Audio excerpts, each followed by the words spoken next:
good morning and welcome. What a nice crowd. You certainly got quiet quickly. Kind of surprised me. Can you hear me all right? Clear the back? Yeah, thank you. Well, for a business school, you know, it doesn't get much better than this. Having the world's greatest investor come to your campus is quite an honor.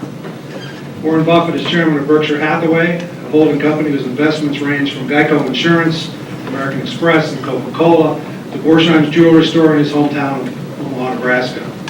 Mr. Buffett has been described as the god of value investors and the Michael Jordan of the investing game. He began his first investment partnership in the mid-1950s with $100 of his own money. A few years later, he began investing in a struggling Massachusetts textile mill called Berkshire Hathaway.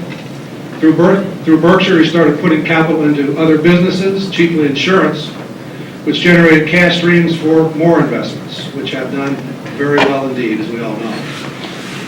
From a share price of about $18 in 1965, Berkshire today trades around $69,100 a share. I think I'm going to go out and buy about 100 shares. Over time, the company's annualized performance is more than double that of S&P 500, and Berkshire today is worth more than $100 billion. But Mr. Buffett is known as much for his unpretentious style as for his lofty success. He has become a champion of investors and is legendary for his aversion to corporate doublespeak. He is rare among CEOs in that he cheerfully admits his mistakes. 3 years ago, he wrote in his annual report that Berkshire would have done better if he'd simply had gone to the movies. There weren't very many years like that since 1965, believe me. Berkshire was proudly, even defiantly absent from the dot-com hysteria of the last few years. And now that the bubble has burst, as we all know, it's Warren Buffett who's having the last laugh. In his most recent letter to shareholders, he wrote, quote, "We have embraced the 21st century by entering such cutting-edge industries as brick, carpet, insulation, and paint. Try to control your excitement," unquote. You know, and personally, from reading his letters, I mean, it's just a joy. It's a business lesson in itself. I would encourage you, whenever you get an opportunity, to take one aside and read it carefully. You'll learn a tremendous amount. His wisdom and insights are so valued that some investors buy a share of Berkshire stock just so they can hear him at his legendary annual meeting, or as he calls it, Woodstock for capitalists. He doesn't make speaking appearances often, and we are extremely fortunate to have him with us today. Earl Leonard of Coca-Cola and our distinguished executive in residence had a lot to do with that, Earl, and we're deeply indebted to you for helping to arrange this. Thank you very much. Our format today will be primarily questions and answers. Mr. Buffett will make some brief remarks at the beginning, and then we'll move into your phase. We will have a microphone set up over here. We would like you to come around. We're videotaping, so we'd like you to use the microphone, please. So go ahead and begin to line up over there to ask your questions. So would you please give a very warm welcome to the Oracle of Omaha, Warren Buffett.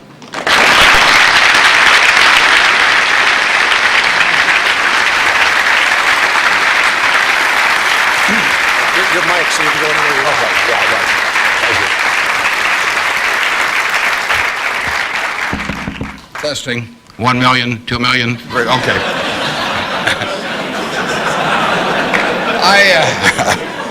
I came in from Nebraska today, and you're probably all familiar with us mainly by our football team. We have those fellows with the big white helmets with those red ends on them. I asked one of our starters the other day, what's the N stand for? And he said, knowledge. We make it tough on them, though. I mean, you don't coast through Nebraska just because you're a football player. They major in agricultural economics. And there's a two-question final for all of the players. And first question is, what did old MacDonald have? And they were giving that to one of our potential Heisman Trophy winners the other day, and he started to sweat. Finally, he brightened up. He said, farm. Professor, delighted, of course. You don't want to flunk a Heisman candidate. So he said, you're halfway home. He said, just one more question. He said, how do you spell farm? Now the guy really starts to sweat. He looks at the ceiling and he looks around. Finally his face brightens up and he says, E-I-E-I-O. So watch for that guy this year. He'll be dynamite. I really want to talk about what's on your mind, so we're going to do a Q&A in a minute. There's a couple questions I always get asked. People always say, well, who should I go to work for when I get out? And I've got a very simple answer. We may elaborate more on this as we go along, but the real thing to do is to get going in for some institution or individual that you admire. I mean, it's crazy to take in between jobs just because they look good on your resume or because you get a little higher starting pay. I was up at Harvard a while back, and a very nice young guy picked me up at the airport, Harvard Business School attendee, and he said, look, I went to undergrad here, and then I worked for X and Y and Z, and now I've come here. And he said, I thought it would really round up my resume perfectly if I went to work now for a big management consulting firm. And I said, well, is that what you want to do? And he said, no, but he said, that's the perfect resume. And I said, well, when are you going to start doing what you like? And he said, well, I'll get to that someday. And I said, well, your plan sounds to me a lot like saving up sex for your old age. It just doesn't make a lot of sense. I told that same group, I said, go to work for whomever you admire the most. And I said, you can't get a bad result. You'll jump out of bed in the morning and you'll be having fun. And the dean called me up a couple of weeks later. He said, what'd you tell those kids? He said, they're all becoming self-employed. So you've got to temper that advice a little bit. Play one game a little bit with me for just a minute, and then we'll get to your questions. I'd like for the moment to have you, have you pretend I've made you a great offer, and I've told you that you could pick any one of your classmates, and you now know each other probably pretty well after being here for a while. You'd have 24 hours to think it over, and you can pick any one of your classmates, and you get 10% of their earnings for the rest of their lives. And I ask you, what goes through your mind in determining which one of those you would pick? You can't pick the one with the richest father. That doesn't count. I mean, you've got to do this on merit. But you probably wouldn't pick the person that gets the highest grades in the class. I mean, nothing wrong with getting the highest grades in the class, but that isn't going to be the quality that sets apart a big winner from the rest of the pack. Think about who you would pick and why. And I think you'll find when you get through, you'll pick some individual. You've all got the ability. You wouldn't be here otherwise. You've all got the energy. I mean, you've got, the initiative is here. The intelligence is here throughout the class. But some of you are going to be bigger winners than others. And it gets down to a bunch of qualities that, interestingly enough, are self-made. I mean, it's not how tall you are. It's not whether you can kick a football 60 yards. It's not whether you can run the 100-yard dash in 10 seconds. It's not whether you're the best-looking person in the room. It's a whole bunch of qualities that really come out of Ben Franklin or the Boy Scout code or whatever it may be. I mean, it's integrity, it's honesty, it's generosity, it's being willing to do more than your share. It's just all those qualities that are self-selected. And then if you look on the other side of the ledger, because there's always a catch to these, free gifts and genie jokes. So you also have to, and this is the fun part, you also have to sell short one of your classmates and pay 10% of what they do. So who do you think is going to do the worst in the class? This is way more fun. And think about it again. And again, it isn't the person with the lowest grades or anything of the sort. It's the person who just doesn't shape up in the character department. I mean, we look for three things when we hire people. We look for intelligence, we look for initiative or energy, and we look for integrity. And if they don't have the latter, the first two will kill you. Because if you're going to get somebody without integrity, you want them lazy and dumb. I mean, you don't want them smart and energetic. So it's that third quality, but everything about that quality is your choice. You can't change the way you are wired much, but you can change a lot of what you do with that wiring. And it's the habits that you generate now on those qualities, or those negative qualities. I mean, the person who always, claims credit for things they didn't do, that always cuts corners, that you can't count on. I mean, in the end, those are habit patterns.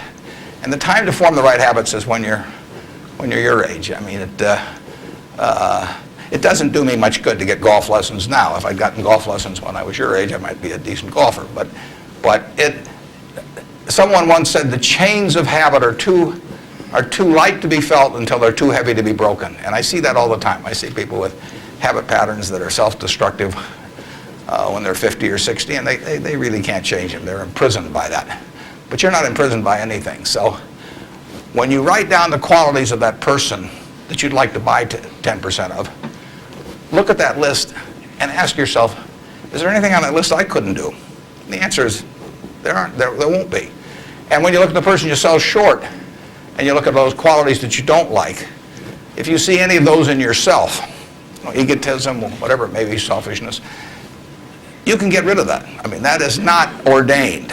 And if you follow that, and Ben Franklin did this, and my old boss Ben Graham did this at early ages in their young teens. Ben Graham looked around and he said, who do I admire? And he wanted to be admired himself, and he said, why do I admire these other people? And he said, if I admire them for these reasons, maybe other people will admire me if I behave in a similar manner. And he decided what kind of a person he wanted to be. And if you follow that, at the end, you'll be the person you want to buy 10% of. I mean, that's the goal in the end. And it's something that's achievable by everybody in this room. So that's the end of the sermon. Now let's talk about what's on your mind. And you can ask anything.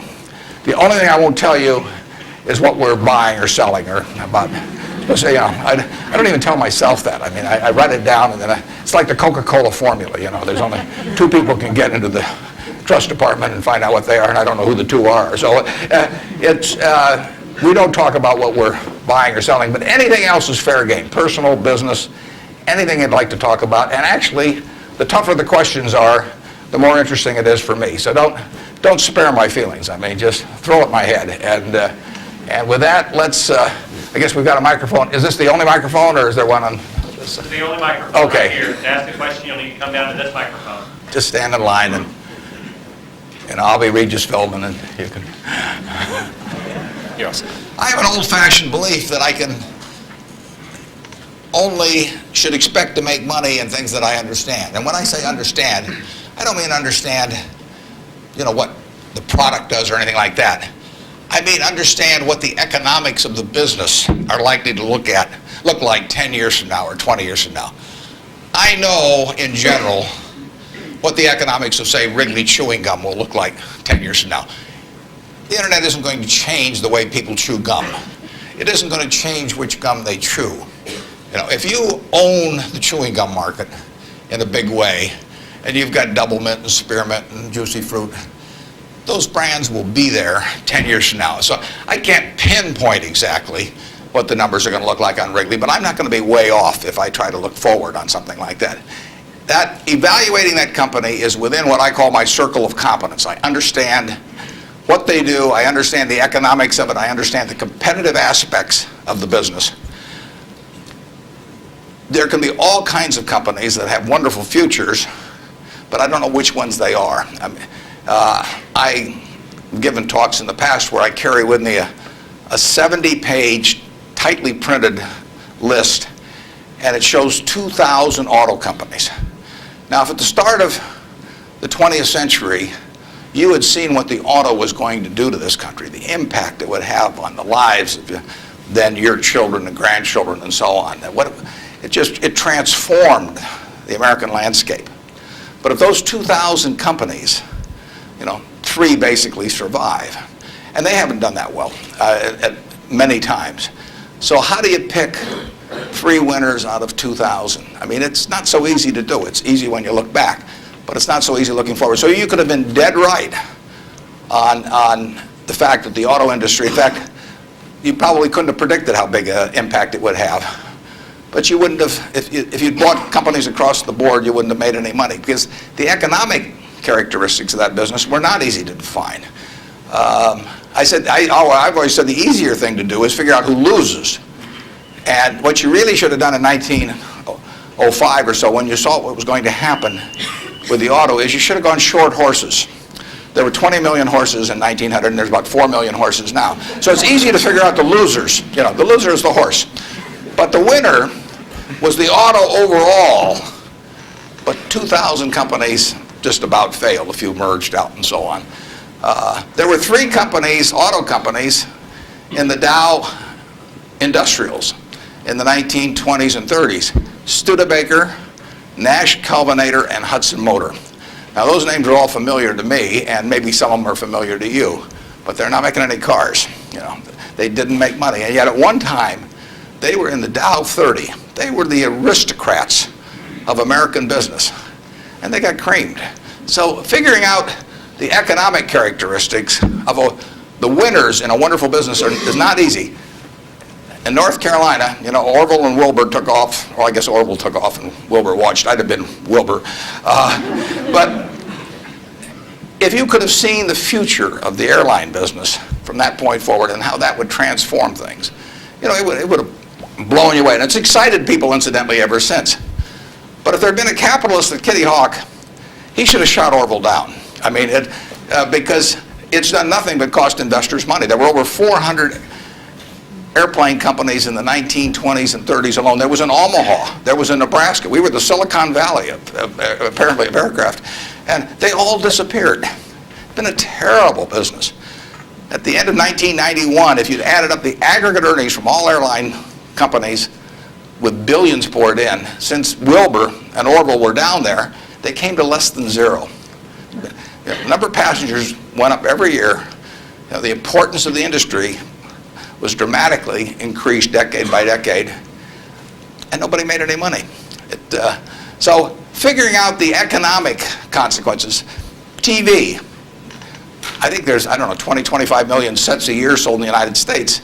I don't think there's one of them made in the United States anymore. I mean, you'd say TV set manufacturer, what a wonderful business. I mean, everybody, you know, nobody had a TV in 1950, or thereabouts, 45 to 50.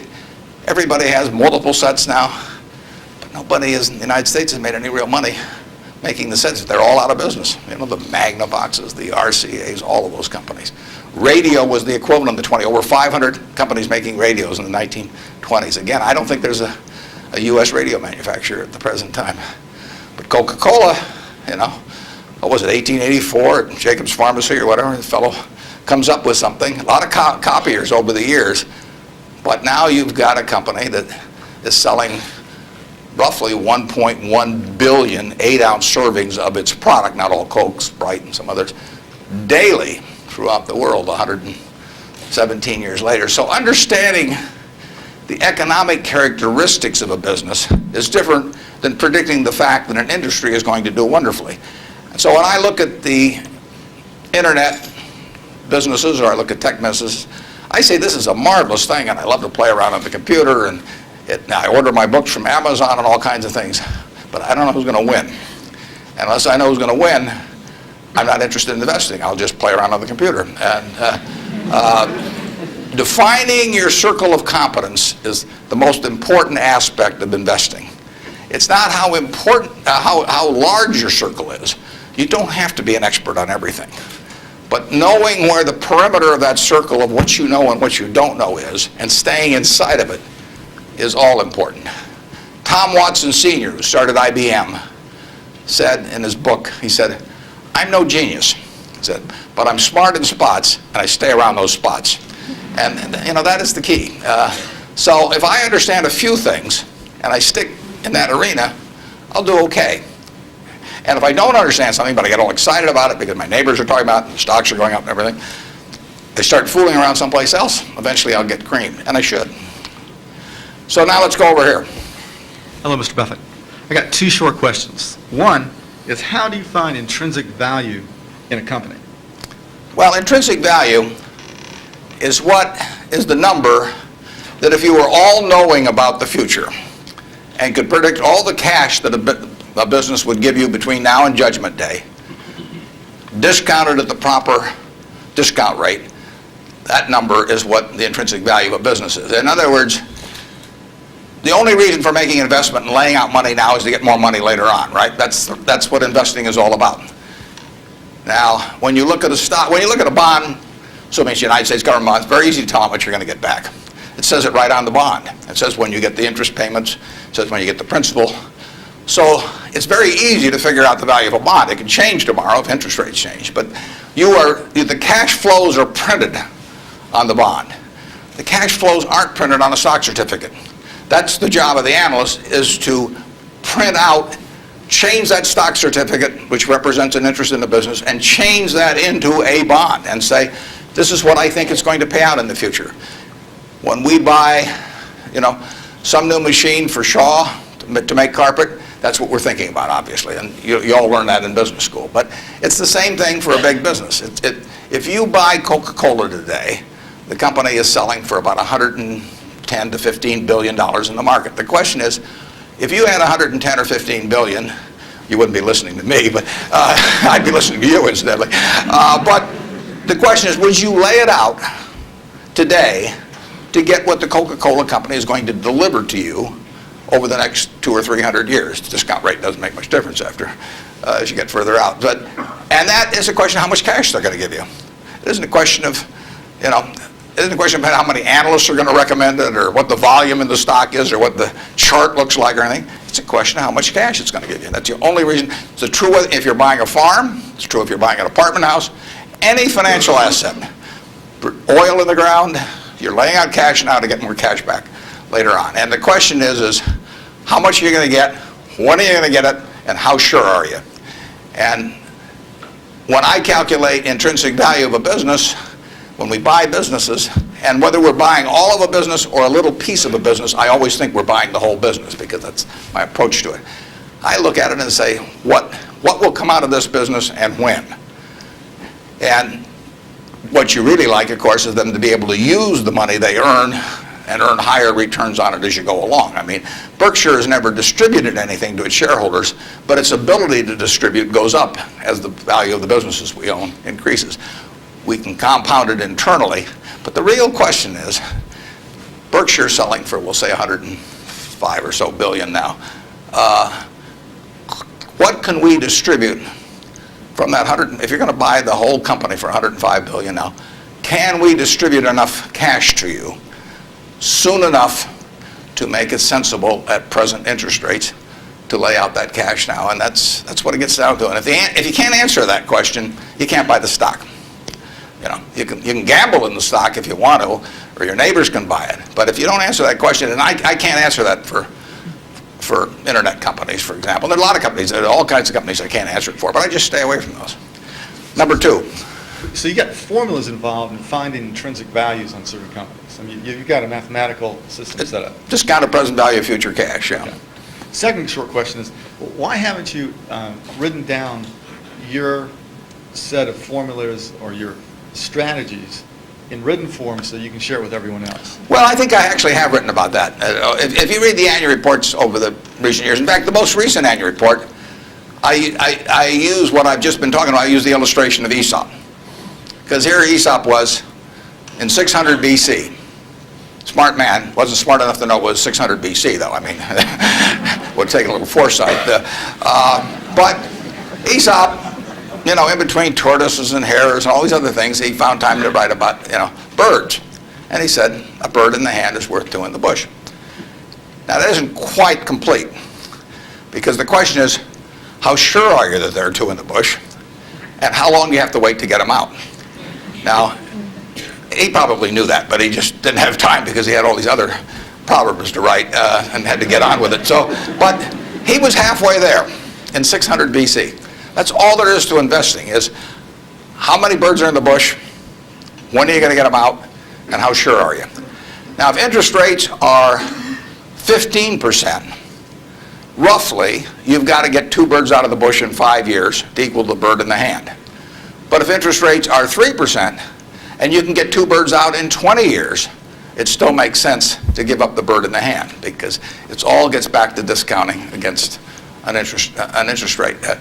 Problem is, often you don't know, not only how many birds are in the bush, but in the case of the internet companies, there weren't any birds in the bush. But they still take the bird that you give them if in the hand. But I actually have written about this sort of thing, and stealing heavily from Aesop, who wrote it some 2,600 years ago, but I've been behind on my reading. Yeah. Good morning. I know you're famed for your success, but I was curious if there were any particular moments in your life that, or mistakes or failures that you've made that were particularly memorable, what you may have learned from them, and if you had any particular advice for the students here in dealing with discouraging circumstances. Yeah, I've made a lot of mistakes. Biggest mistake, well, not the biggest, necessarily the biggest, but buying Berkshire Hathaway itself was a mistake, because Berkshire was a lousy textile business, and I bought it very cheap. I'd been taught by Ben Graham to buy things on a quantitative basis. Look around for things that are cheap. And that I was taught that, we'll say in 1949 or 50. It made a big impression on me. So I went around looking for what I call used cigar butts of stocks. And the cigar butt approach to buying stocks is that you walk down the street and you're looking around for cigar butts, and you find this on the street, this terrible looking, soggy, ugly looking cigar, one puff left in it. But you pick it up and you get your one puff. Disgusting, you throw it away, but it's free. I mean, it's cheap. And then you look around for another soggy, one puff cigarette. Well, that's what I did for years. It's a mistake. Although you can make money doing it, but you can't make it with big money. It's so much easier just to buy wonderful businesses. So now I would rather buy a wonderful business at a fair price than a fair business at a wonderful price. But in those days, I was buying cheap stocks. And Berkshire was selling below its working capital per share. You got the plants for nothing, you got the machinery for nothing, you got the inventory and receivables at a discount. It was cheap. So I bought it. And 20 years later, I was still running a lousy business, and that money did not compound. You really want to be in a wonderful business, because the time is the friend of the wonderful business. You keep compounding, it keeps doing more business, and you keep making more money. Time is the enemy of the lousy business. I could have sold Berkshire, perhaps liquidated it, and made a quick little profit, one puff. But staying with those kind of businesses is a big mistake. So you might say I learned something out of that mistake, and I would have been way better off taking what I did with Berkshire is I kept buying better businesses. I started the insurance business, See's Candy, the Buffalo, all kinds of things. I would have been way better doing that with a brand new little entity that I'd set up rather than using Berkshire as the platform. Now I've had a lot of fun out of it. I mean, everything in life seems to turn out for the better, so I don't have any complaints about that, but it was a dumb thing to do. I went into U.S. Air. I bought a preferred stock in 1989. As soon as my check cleared, the company went into the red and never got out. I mean, it was really dumb. I mean, I've got an 800 number I call now whenever I think about buying an airline stock. I call them up any hour fortunately, I can call them at 3 in the morning, and I just dial and I say, my name's Warren, I'm an aeroholic, and I'm thinking about buying this thing, and then they talk me down. I mean, it takes hours sometimes, but it's worth it, believe me. If you ever think about that buying an airline stock, call me and I'll give you the 800 number, because you don't want to do it. But we got lucky in terms of how we eventually came out on it, but it was a dumb decision, all mine. And I've done biggest in terms of opportunity cost, eventual costs. I bought half interest in a Sinclair filling station when I was about 20 with a guy I was in the National Guard with, and I had about $10,000 then, and I put $2,000 in, and I lost it all. So that was 20%, and that means that the opportunity cost is now $6 billion of that filling station, which is a big price to pay for, getting to wipe a few windows and a few windshields and things like that. So actually I like it when Berkshire goes down, because it reduced the cost of that mistake on an opportunity cost. But the biggest mistakes we've made by far, biggest mistakes I've made by far are mistakes of omission and not commission. I mean, it's the things I knew enough to do, they were within my circle of competence, and I was sucking my thumb. And that is really, those are the ones that hurt. They don't show up anyplace.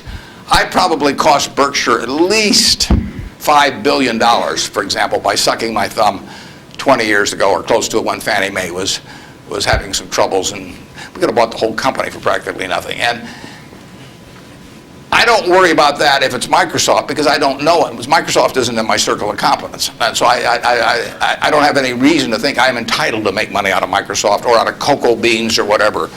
But I did know enough to understand Fannie Mae, and I blew it. And that never shows up under conventional accounting. But I know the cost of it. I know. You know, I passed it up. And those are the big, big mistakes. And I've had plenty of them. And unless I tell you about them in the annual report, and I resist the temptation sometimes, unless I tell you about them in the annual report, you're not going to know it because it doesn't show up under conventional accounting. But omission is way bigger than commission. There's big opportunities in life have to be seized. We don't do very many things, but when we get the chance to do something that's right and big, we've got to do it. And even to do it in a small scale is just as big a mistake almost as not doing it at all. I mean, you've really got to grab them when they come, because you're not going to get 500 great opportunities. You would be better off if when you got out of school here, you got a punch card with 20 punches on it, and every financial decision you made, you used up a punch. You'd get very rich because you'd think through very hard each one. I mean, you went to a cocktail party and somebody talked about a company, you didn't even understand what they did or couldn't pronounce the name, but they'd made some money last week and another one like it. You wouldn't buy it if you only had 20 punches on that card. There's a temptation to dabble, particularly during bull markets. In stocks, it's so easy. You know, it's easier now than ever because you can do it online. You know, just you click it in and maybe it goes up a point and you get excited about that and you buy another one the next day and so on. You can't make any money over time doing that. But if you had a punch card with only 20 punches, you weren't going to get another one in the rest of your life, you would think a long time before every investment decision. And you would make good ones and you'd make big ones. And you probably wouldn't even use all 20 punches in your lifetime, but you wouldn't need to. Yep. Mr. Buffett, good morning. In your comments about making mistakes and errors like that, can you talk a little bit about your sell discipline when you're in a position and you feel like it's no longer good? You know, what criteria to use when you just finally abandon it? Yeah, when I started out, the sell situation has changed over the years, because when I started out, I had way more ideas than money. I mean, I would go through Moody's manual. I went through it page by page, and then I went through it again page by page. And I found stocks in there that I could understand that were selling at like 2 times earnings, even 1 times earnings. Well, when you only have $10,000, that can get a little frustrating. And if you don't like to borrow money, which I never like to borrow money, so I was always coming up with more ideas than I had money. So I had to sell whatever I liked least to buy something new that just was compelling to me. And for a long time, I was in that mode. And now our problem is we have more money than ideas. So if you look at our annual report, which is on the internet at our homepage, BerkshireHathaway.com, you'll see something in the back called the Economic Principles of Berkshire. And you will see, which I believe in setting out for my partners. They are my partners. I don't look at them as shareholders. I look at them as partners. They're going to be my partners for life. So I want to tell them how I think. And if they don't agree with the way I think, that's fine. But I don't want them to be disappointed in me. You know. So I lay out there and I say, in terms of our wholly owned businesses, we're not going to sell no matter how much anybody offers us for them. I mean, if somebody offers us 3 times what something is worth, at See's Candy, the Buffalo News, Borsheim's, whatever it may be, we're not going to sell it. I may be wrong in having that approach. I know I'm not wrong if I owned 100% of Berkshire, because that's the way I want to live my life. I've got all the money I could possibly need. You know, it just amounts to a change in the newspaper story on my obituary and the amount of money that the foundation has. And to break off relationships with people I like and people that have joined me because they think it's a permanent home, to do that simply because somebody waves a big check at me would be like selling one of my children because somebody waved a big check. So I won't do that. And I want to tell my partners I won't do it so that they're not disappointed in me. More and more, with certain stocks, we've got that approach. Now, if we were chronically short of funds and had all kinds of opportunities coming, we might have a somewhat different approach. But our inclination is not to sell things unless we get really discouraged perhaps with the management, or we think the economic characteristics of the business change in a big way. I mean, and that happens. So, but we're not going to sell simply because it looks too high, in all likelihood. I mean, You can't make that 100%, but that's the principle under which we're operating. We're generating right now $5 billion of cash a year at least, so it's $100 million every week, and just not. We've been talking here half an hour, and I haven't done a damn thing. It's the real question is how do you put it out intelligently, and if we were selling things, it'd be just that much more. So there may come a time when that would change, but we want to. And I have shareholders, partners, who would say, if you can get 3 times what See's Candy's worth, why don't you sell it? And that's why I want to be sure before they come in, they know how I think on that. I mean, they're entitled to know that. You really think for a minute, if you're going to get married, and you want a marriage that's going to last, not necessarily the happiest marriage, or one that Martha Stewart will talk about or anything, but you want a marriage that's going to last. What quality do you look for in a spouse? One quality. Do you look for brains? Do you look for humor? Do you look for character? Do you look for beauty? No. You look for low expectations. I mean, that is the marriage that's going to last. Both have low expectations. I mean, and I want my partners to be on the low side on expectations coming in, because I want the marriage to last. It's a financial marriage when they join me at Berkshire, and I don't want them to think I'm going to do things that I'm not going to do. So that's our guiding principle. The advice is all free, and your marital advice, everything else. Next. Good morning. Mr. Buffett, I have a question regarding evaluation of the soundness of investment. In recent years, it appears that the use of tax sheltering in corporation is increasing, and such, reputable companies like UPS and others are involved in court battles over shelters with IRS. And as we know, most of these transactions are fairly artificial, but yet there is a profit there.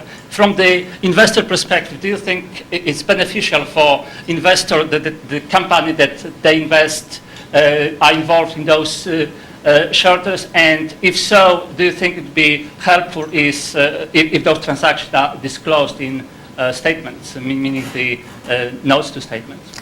I'm not sure I got that 100%. George, could you? I will repeat. Earl, did you? Shortly. Yeah. If you think that involvement of corporations that you invest, or anybody for that matter invest in tax shelter, which is by some definition... tax shelters? Right. I've never used one. I'm not saying so. I'm asking if you know that corporation is involved in such activity that is beneficial in short term. Would you think that that's helpful for investors?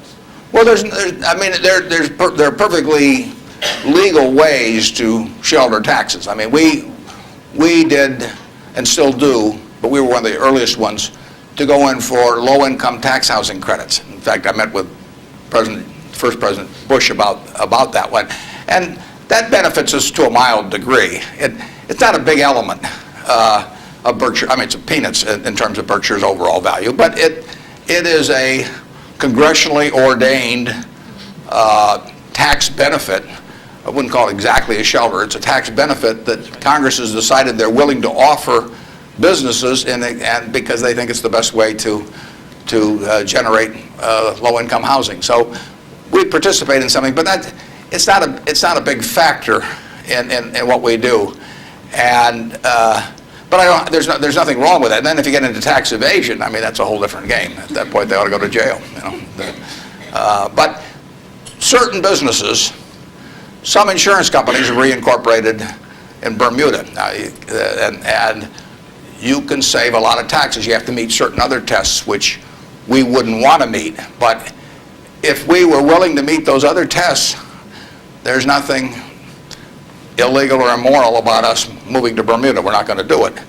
And but if the restrictions weren't there, I mean, the tax code is the rule book, and you follow the rule book. I think some of the things people do in terms of bending that rule book get very close to fraud and sometimes cross the line into fraud. And when they do, I think they ought to be prosecuted. But that's another game.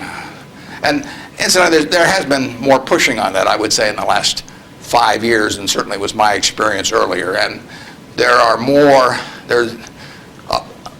I think now it's diminished in the last year or two, but a couple years ago there was some very aggressive marketing by some of the auditing firms, and of these, even with percentage shares of the gain to be paid to the auditors. And I think that those things got fairly dubious, and particularly when they shopped for legal opinions, so that if you got caught doing these things, you can say, well, I was relying on this legal opinion, and therefore I shouldn't go to jail, but just pay the back taxes. So I don't know of anything we're associated with that has done that, but obviously if they push too far, we don't want to be there. Thank you. Yep. I was curious, with the large number of people you now have with tremendous amounts of wealth, what do you think of the current state of philanthropy? Well, I'll be out this week. Actually, I'm going to a Coca-Cola meeting, and I'm flying out to Seattle and talking to the United Way group out there. Seattle United Way raises more per capita, I believe, than any United Way in the country. And Bill Gates will be there. We're talking jointly. His mother was very active in United Way. But Bill is going to give away over $1 billion a year. A lot more later on, but right now $1 billion. And it's very interesting. I mean, he is very rational about it, and he's very informed. In fact, he got somebody, I think his primary advisor in the medical field is a fellow who was with the CDC in Atlanta. And Bill reads 15 books a month on this. I mean, he can just absorb it. I wouldn't be able to get it that fast. But he just says with $1 billion, he wants to save as many lives per year as he can. So that's his objective. It's just as much a metric of his foundation as some other metric, return on capital, might be for a business. And he says, I'm going to spend $1 billion a year. How many lives can be saved for that? So he's gotten very heavily into vaccines and AIDS in Africa, a number of things. It's very rational. I personally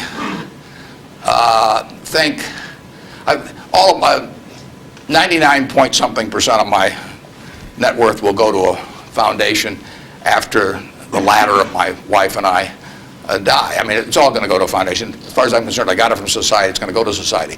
I've written a letter to my trustees, and I've got very few trustees. If you got a whole bunch of trustees, in my view, they just homogenize themselves down to sort of a lowest common denominator, because you get 30 people in a room, and prestigious people, but they'll all have their particular alma mater, and they'll all have their particular hospital, and it'll become a big trade-off game. It'll be a little like Congress. So I have very few people, and I don't give them anything specific, because I tell them their judgment above ground will be better than my instructions from 6 feet underground. So I don't like to think that, but it's true. So I tell them, look, the society are the ones that don't have a natural funding constituency or are just damned intractable and very difficult to solve. So I tell them I am not going to haunt them at all if they spend big money on some terribly important problem and they fail, because they're taking on tough problems. When I buy businesses, I'm buying easy businesses. But the reason that big problems of society are big problems is that they're damn tough to solve. So they're swinging at bad pitches. I'm swinging at easy pitches in business, but they have to swing at bad pitches. But I tell them I want them to try and do it. And if they fail, it doesn't bother me at all. I tell them if they give $1 million here and $1 million there and $1 million there, they're not going to sleep, because I'm going to be haunting them. I'm going to come back every night. I do not want the eyedropper approach used to philanthropy. But I want them to use their judgment to look at important problems that do not have a natural funding constituency. If the government's going to fund it, fine. They should be funding important problems, but we won't need to do it. The role of private philanthropy, in my opinion, is to fund things that don't have the natural constituency, and that's what Bill's doing. There aren't a bunch of people around that you can make an emotional appeal to make vaccines available to millions and millions of kids around the world. It doesn't tug at anybody's heartstrings. You can't name buildings after them. It just isn't the sort of thing that you can raise money for on an emotional basis. And there's nothing wrong with raising money on an emotional basis. But that is a problem that won't get solved by a funding constituent that's responding to that. But Bill is responding to what in his mind is the important thing, which is saving lives, and he doesn't care whether he gets his name on a building or whether anything happens or whether anybody knows about it. I mean, he gets publicity just because of the scale he's on, but he doesn't care about that. I can promise you that. So that's my philosophy, is that I got this money not because I'm a superior human being, not because I've done more for society than other people. I was wired the right way to be dropped into the United States at this particular time. I mean, it's a huge capitalistic society, and I'm wired, no credit to me, but I was just born that way, so that I'm better at asset allocation than other people to some degree. Just like other people are better at all kinds of other things. And I was with two teachers out at Sun Valley that are doing more for society than I am, and this market system does nothing for them. Market system does all kinds of things for me. Gates says if I'd been born 5,000 years ago, I'd have been some animal's lunch, because I can't run very fast, and I can't climb trees. I mean, and I could tell that animal was chasing me, wait till you see how I could allocate assets, But it wouldn't have made any difference. So here I am, I'm born now, just very, very lucky. And the odds when I was born in 1930, the odds were 50 to 1 against me being born in the United States. That's a terrible set of odds to face. And yet I was dropped down here, And if I'd been dropped down in Peru or someplace or China, I mean, I wouldn't have had a chance. So society is what does it for you. And it should go back, in my view, it should go back to society. If you've been lucky enough to be dropped into a society where your particular wiring pays off big, that's just luck. And there's nothing wrong with being lucky. I don't feel guilty about it or anything else, but I also don't feel that, I feel I have a lot of fun doing what I do, but I feel the money should go back into society, and it should go back as intelligently as it can. And the best way to do it intelligently is to have high-grade and intelligent people administering it at the time. And you don't know the problems that are going to be out there 10 years from now or 20 years from now or 30 years from now. But I do know if I've got a small number of high-grade, smart people, and high-grade is more important. If you gave me 20 extra points of IQ, but cheated a little on the high grade, I wouldn't take it, because they got to be. There's so many chances to do things in a petty way, or to try to. I mean, people get subverted in their own minds to their own interests rather than the interests of the institution. So I really want super high-grade people doing it, and I've got them. And I think the money might do a lot of good, it may do no good, but it'll be operating in fields where if it does some good, that good probably wouldn't have been done otherwise. Yep. I was just wondering, there's a lot of differences between the recent boom and bust in the stock market and one in the 1920s. But there's also a lot of similarities, and those similarities are allowing people to draw the conclusion that stock prices will be depressed for some time to come. Where do you disagree and agree with that conclusion? Well, the whole century is quite interesting. If you take the 20th century, it was an unbelievable century for the United States.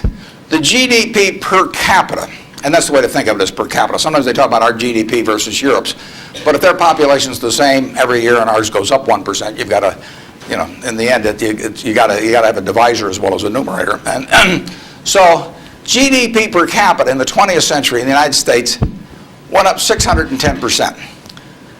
Actually, qualitatively, it went up far more than that, because you can't really measure certain things in medicine or whatever it may be, and improvements. But just on a quantitative basis, it went up every single decade, including the decade of the 30s.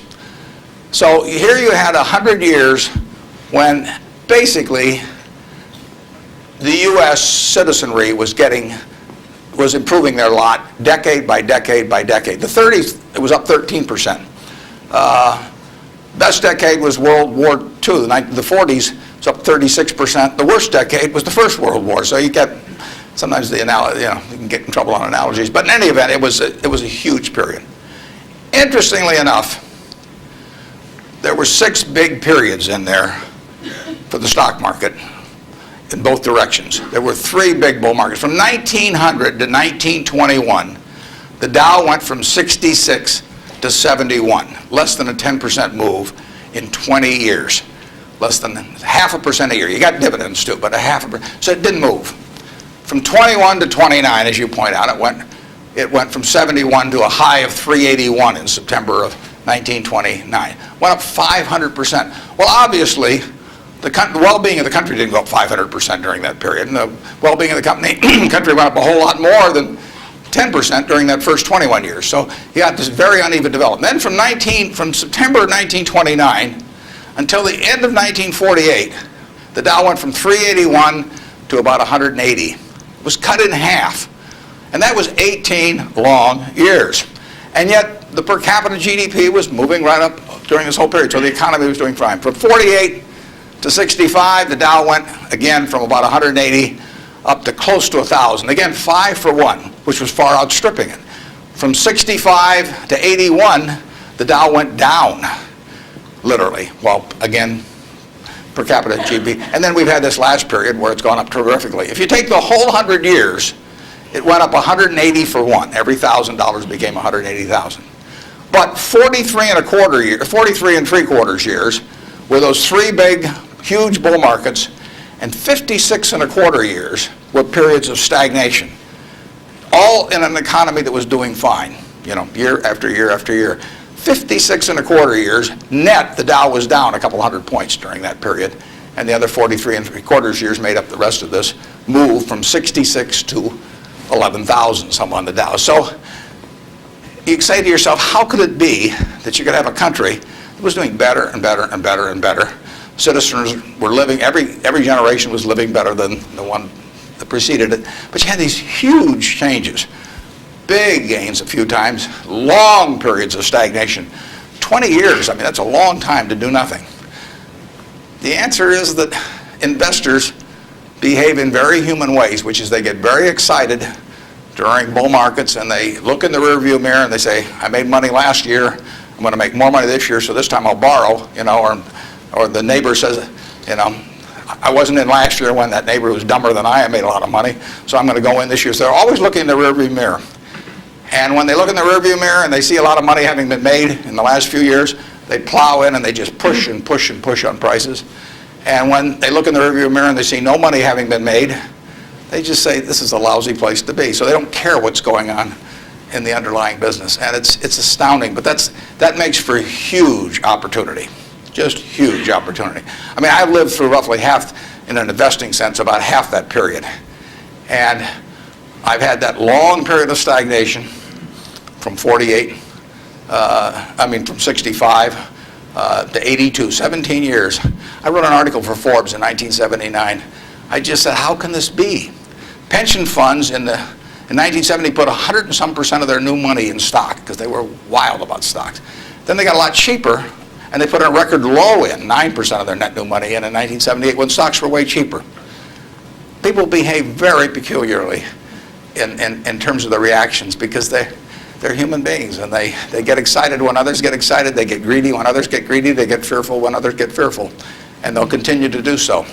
And you will see things you won't believe in your lifetime in securities markets. And the country will do very well over time, but you will see these huge waves. And if you can stay objective throughout that, if you can detach yourself temperamentally from the crowd, you get very rich. And you won't have to be very bright. I mean, I'm sure you are, but it doesn't take brains. It takes temperament. It takes the ability to sit there and look at something. When I started out in 1950, I would go through and find things at 2 times earnings, and they were perfectly decent businesses, and people wanted jobs at those companies, and everybody knew they were going to be around, and they wouldn't buy them at 2 times earnings, and that's when interest rates were 2.5%. I started selling securities when I was 21, and a Kansas City life insurance company happened to be a fairly prominent company in Omaha, and the policies they sold you, if you were buying life insurance from them, had a built-in assumption of 2% interest. The stock of Kansas City Life was selling at less than 3 times earnings. You were getting 35% if you bought the stock. No question about the soundness of the company. I went to the local agent.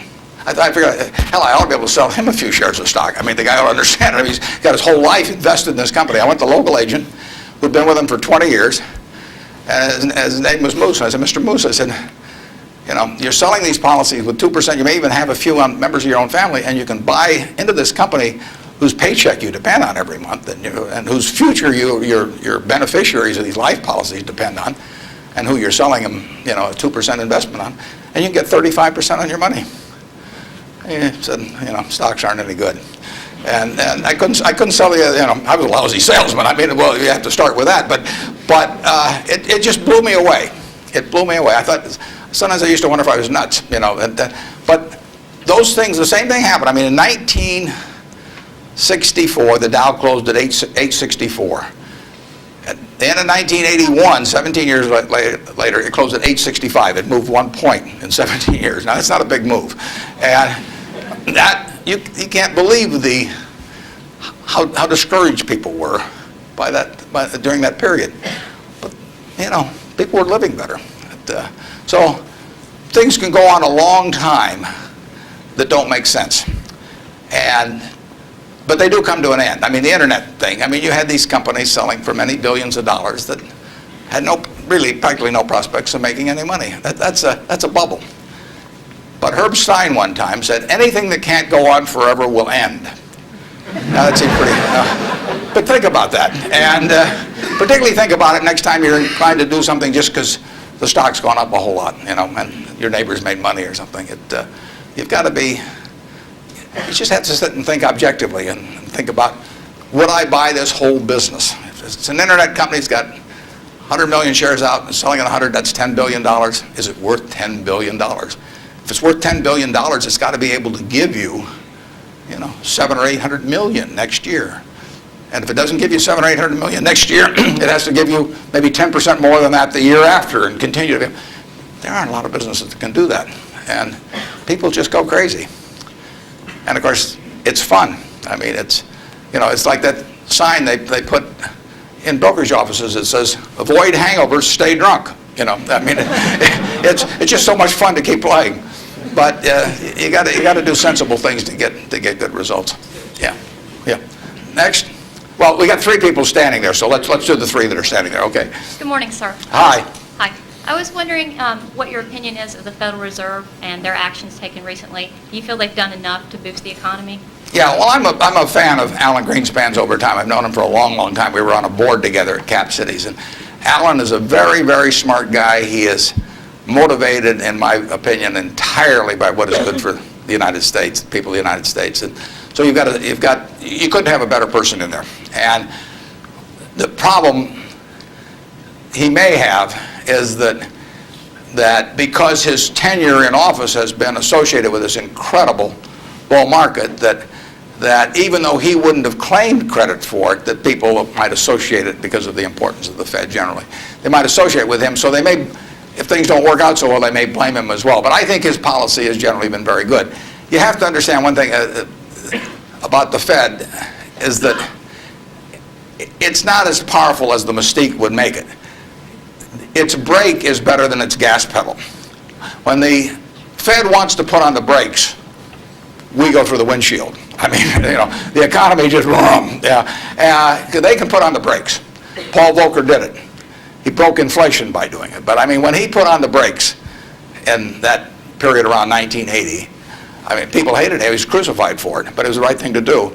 And he could do it. He did it all by himself. And and it was the only way because of the momentum that inflation was generating. It was the only thing it was what was needed then. Enormously unpopular. It's much harder for a Greenspan to put on the brakes because nobody wants him to put on the brakes, plus he's so visible. But he's put them on sort of gradually. But stepping on the gas pedal, he does not necessarily get the same result. It may help, but there are 1,000 other variables operating. And as you see in Japan, you know, you can get down to 0 interest rates and you can't stimulate anything. So it isn't like the Japanese haven't read the same books we've read about economics. I mean, they've read Keynes and they've read the whole thing. So we're not smarter than they are. We don't have any secrets they don't have, but they don't know how to get their economy going. And, you know, their GDP there has been gone no place, you know, in the last 5 years, and there's still problems around. So easy money doesn't solve everything, but Greenspan could very well get blamed for the fact that he hasn't solved everything, and it's just not in his power to solve it. He can help in various ways, but I don't think you could have anybody better, and I think he's done the right thing to this point, but the right thing may not be quite as effective as people may hope that it would be. In economics, you always want to ask, and then what?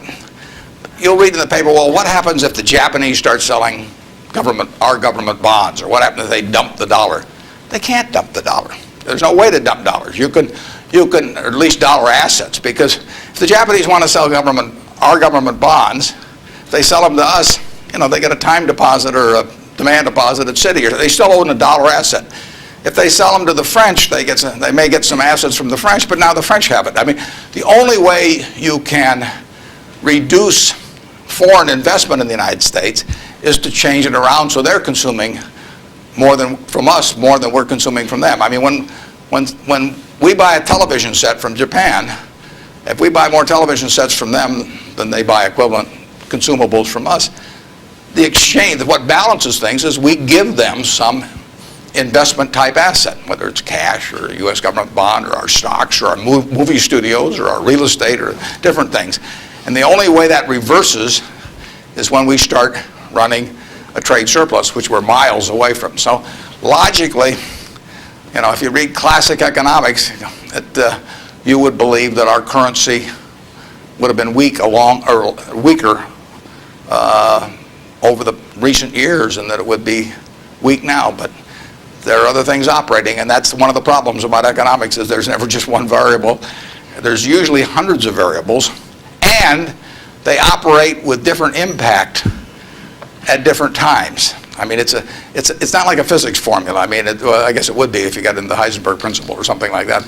But the formula has a lot of the same variables year after year, but the relative importance of those variables and how they interact with each other is never exactly the same. And that's what we find out, the Japanese find out, everybody finds out. And foreign currency, or the value of our dollar and currency rates, are defying what you would expect based on history. But as somebody said, if history were a perfect guide, the Forbes 400 would all be librarians. They just go and look it up in the books, and they'd always know all the answers. But history doesn't repeat itself, as Mark Twain said. History doesn't repeat itself, but it rhymes. I mean, things come back, but they don't quite come back in the same form. And we'll understand all this perfectly in a few more years, why the dollar's behaved the way it has. But I think it would be useful net for the U.S. if the dollar were less strong. Yes, Mr. Buffett, thanks for taking my question. My question pertains to small business, and my family's been in the truckload sector of transportation for about 50 years. And as you talked about the airline industry and all the mergers and acquisitions and things going on, and a lot of the smaller players being tossed out of the market, what do you see for people that, like in this room, for students that want to start a small business, and maybe they want to start in a business that is somewhat of a commodity type business, but as businesses, the large corporations get larger and their efficiencies increase, how can a small business compete with these people? Yeah, in many areas, small businesses have an advantage. In other businesses, scale has a huge advantage. And I mean, you don't want to be a tiny carbon steel producer. On the other hand, when mini mills came along and learned how to use scrap more effectively than the older methods of making steel, they actually had an advantage. So scale is a huge advantage in some businesses. It's, the largest airlines haven't won. Southwest Airlines has won, starting with, just a few planes flying down there between Houston and Dallas. And they have become bigger, but their ambition hasn't been to be the biggest. And, they probably buy their fuel just as cheap as United, and they probably bought it, when they're a lot smaller. Walmart is a classic example. I mean, who would have thought 25 years ago, 30 years ago, I mean, here was Sears with a 100-story plus building in Chicago, had access to money far cheaper than Sam Walton. I mean, Sam Walton's credit was not as good as Sears. Every supplier wanted to do business with Sears. Nobody had ever heard of Sam. Every real estate developer who was developing a new shopping center went first to Sears, and Sam got the short end. So here's a guy starting in Bentonville, Arkansas, and he kills them over time. Just plain kills them. And disadvantage in buying, disadvantage in borrowing, disadvantage in real estate. Advantage, Sam Walton, and his ability to inspire, in the end, hundreds of thousands of people to be enthusiastic about going to work and doing the right things over time. So I would be just as optimistic about small business generally. Now, there's certain areas where scale is just plain important. But I see no disadvantage. We intentionally at Berkshire, we have 112,000 employees, more in Georgia than in any other state in the union, incidentally. We employ a lot near Dalton, and we employ a lot of people in Macon at Geico. And we intentionally, with our 112,000 employees, we probably have, I don't know how many business units, but lots. And we only have 13.8 people at headquarters. I'm not the 0.8, incidentally. I resent it when people think that. I'm a full, but we have one woman that works 4 days a week. And that's all we have at headquarters, 112,000 people, 105 billion of market cap. But we intentionally keep our units small. We think, we want them to have the nimbleness, the responsiveness to the customer particularly, that will turn them, that essentially will more than offset anything that the scale of having maybe a little more purchasing power or something will develop. We own a home furnishings business in Utah, run by a fellow named Bill Child. He was featured in Fortune about one issue ago. The cover story was God in Business. Bill was the #1 illustration. Bill took that business from his father-in-law when it was doing $250,000 a year, and he now has over half the business in Utah in his field, about close to $400 million. He built it by thinking about the customer. And the truth was, he was competing with Sears, he was competing with Levitt's, was a huge furniture retailer in the past. He was competing with everybody. But all he thought about from the moment he got up in the morning was, how do I take care of my customer? And that wins. We have a business in Omaha, some of you may have heard of. It's the largest home furnishing store in the world. In Omaha, which only has a SMSA of 650,000 people. It's on 72 acres. It does $325 million in one location, which happens to be $500 for every man, woman, and child in the SMSA, but it draws from beyond that. That business comes about, or has resulted, from an investment of $500 in 1937 by a woman who walked out of Russia in 1921. She walked out, got on a peanut boat, landed in Seattle with a tag around her neck. She couldn't speak one word of English. The American Red Cross looked at the tag. It said Fort Dodge, Iowa. They got her to Fort Dodge, Iowa. She couldn't pick up the language. She was there 2 years. She said she felt like a dummy. So she came to Omaha because there were other Russian Jews there, and she'd at least have somebody to talk to. Her little girl started school, Frances. Frances would come home at night and teach her mother the words she learned in school that day. That's how this woman, Rose Blumpkin, learned the English language, but from her daughter from kindergarten on, teaching her the words.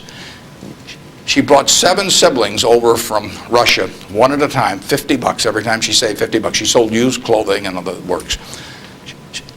She got her 7 siblings over, her mother and father, and by 1937, 16 years after she got here, she saved $500. She got on a train, went to Chicago, to the American Furniture Mart, which was this huge, impressive thing. She was smart as hell, but she thought like a peasant in a way, and she saw this building and she decided to name her company the Nebraska Furniture Mart. She went in and bought $500 worth of, she bought about $2,000 worth of merchandise. All the way back to Omaha, she worried because she thought, I owe $1,500, and she only had a $500 equity. So she got to Omaha. She took the bed, the sofa, the refrigerator out of her own home to sell fast so she could get the money so she could pay on time. She took that business and built it from that start. No one would sell to her. She went into court 4 times because the carpet manufacturers tried to keep her from selling at a discount, and she went into court and told the judge, because she figured out ways to buy this stuff in various nefarious ways from had other people buy it for her, and she said, look, I pay $3 a yard for this carpet. Brandeis sells it for $6.98. She says, I sell it for $3.98. Just tell me, Judge, how much you want me to rob people. She defended herself. Papers wrote it up. The judge bought carpet from her the next day. I mean, it was marvelous. Brandeis isn't selling anymore. They were the huge department store in Omaha. She put everybody out of business. And the punchline, she worked till she was 103. She sold me the business when she was 89. And she didn't have an audit. I went out to see her one afternoon. I took a check out with me because I knew she wanted to do something. And I said, Mrs. B, here's the money. I said, I don't need an audit. Just tell me whether you owe any money. She said, I've never owed any money since I owed those guys back in 1937. And she said, it's all free and clear. She'd never seen a balance sheet. She didn't know what accounting terms meant, but she understood the nature of the business. And I told her, I said, I'd rather have your word, than an audit from every one of the big 6 or big 8 or whatever there were, the number at the time of the top auditing firms. And she worked till she was 103. She died at 104. She had 3 siblings at her funeral. I mean, those are some genes. Her son works there now. He's 82 or 3, and the 3 sisters are all alive. But the punchline is, she couldn't read or write. This woman could not read or write. If you told her this room was 68 feet by 43, she would tell you how many square yards it was like that. She never went to school a day in her life. She would tell you how much that was at $5.98 a yard. She'd add the tax. She'd knock off something because she liked your looks. And that would be it. And that is that you can't beat that, and you can't replicate that at General Motors. You can't institutionalize that. The person who brings that kind of drive to a business and does it day after day and thinks about their customer, and that's all she did.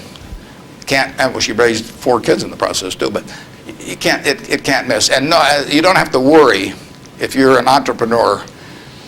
In most fields, there's some fields where you can't do it because there are scale aspects to it. But in most fields, you'll kill people. Bob Shaw did that with Shaw. Nobody ever heard of Shaw in carpet 30 years ago, and he's got 40% of the carpet business in the country. So it's a great field of opportunity out there, and I don't know about trucking specifically, but I wish you the best on it. And you won't be at a disadvantage in many fields if you're small, and you'll actually have an advantage. George, thank you.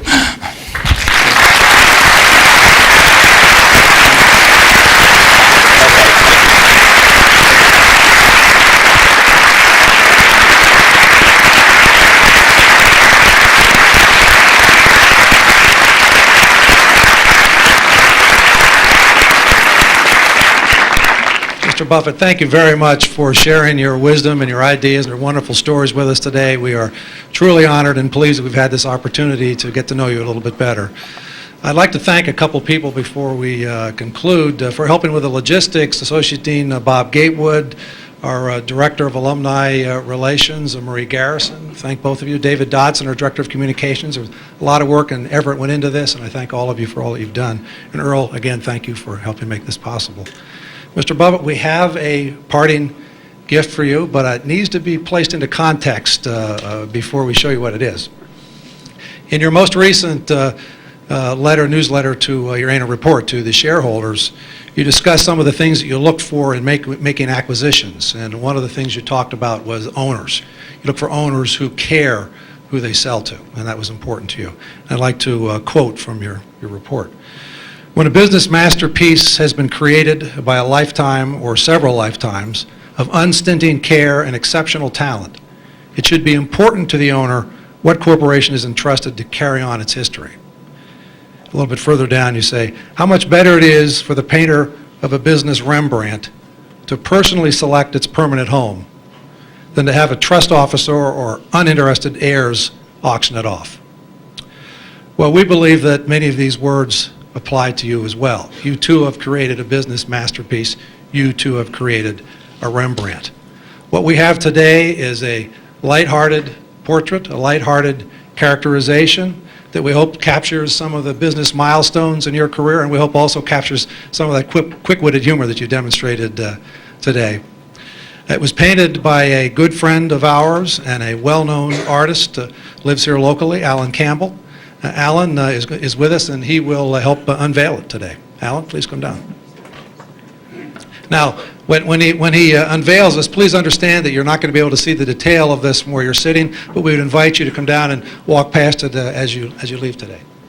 Alan, if you're going to speak, come over to the microphone, please.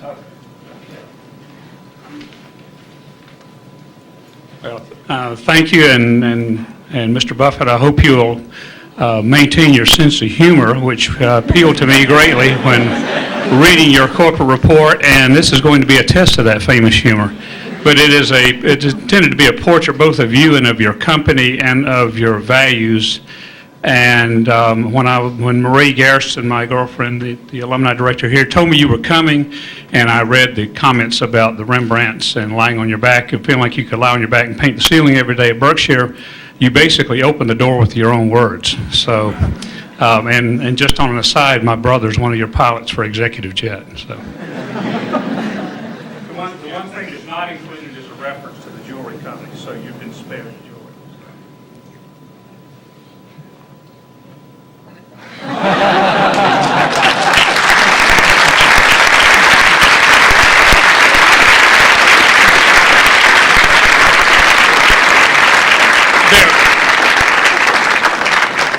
This is based on a very famous Rembrandt self-portrait, if anybody's information. Mr. Buffett will sign autographs. If you've got books with you you'd like him to sign, we'll set up a table down front here as for the next 15 or 20 minutes. If you'd like to take a picture, if you've got a camera with you, please come on up. Don't hesitate. And thank you all for coming and participating today. It was a wonderful event. Thank you very much.